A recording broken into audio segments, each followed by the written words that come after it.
بسم اللہ الرحمن الرحیم۔ معزز خواتین حضرات، السلام علیکم ورحمۃ اللہ وبرکاتہ۔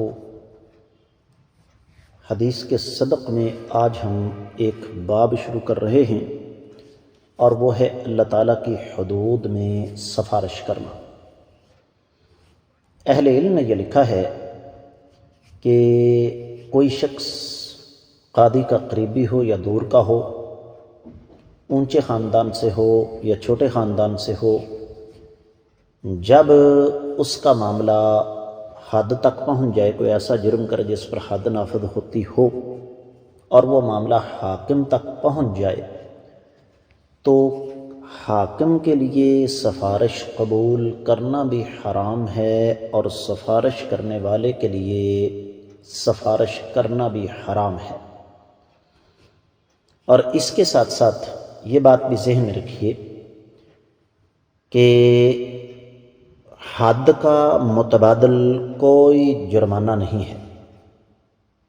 اس لیے ایک شخص نے زنا کیا یا چوری کی یا شراب پی،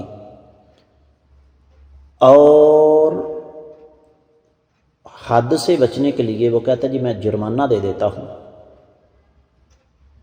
تو اس نے دو جرم کیے، بلکہ اس نے دو جرم نہیں کیے، حاکم وقت قاضی وقت نے دو جرم کیے۔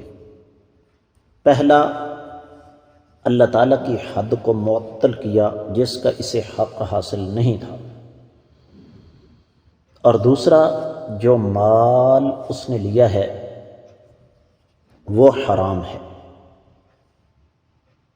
اور یاد رکھیے گا، سیدنا علی رضی اللہ تعالیٰ عنہ کا فرمان ہے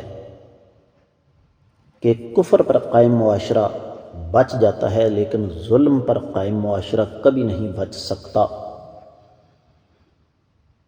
تو اللہ تعالیٰ کی حدود کے معاملے میں سفارش قبول کرنا یہ ظلم ہے، اس لیے کہ یہ اللہ تعالیٰ کے فیصلے سے صریحاً اختلاف ہے، جس کا کسی کو کوئی حق حاصل نہیں۔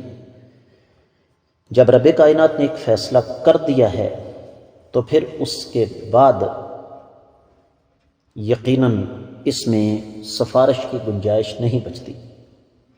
یہی وجہ ہے کہ ایک کتاب ہے الموسوعۃ الفقہیہ، جس کو کافی سارے مؤلفین نے ترتیب دیا ہے، اس میں اس بات پر خصوصی طور پر زور دیا گیا ہے کہ اللہ تعالیٰ کی حدود میں کسی کی سفارش قبول نہیں کی جا سکتی۔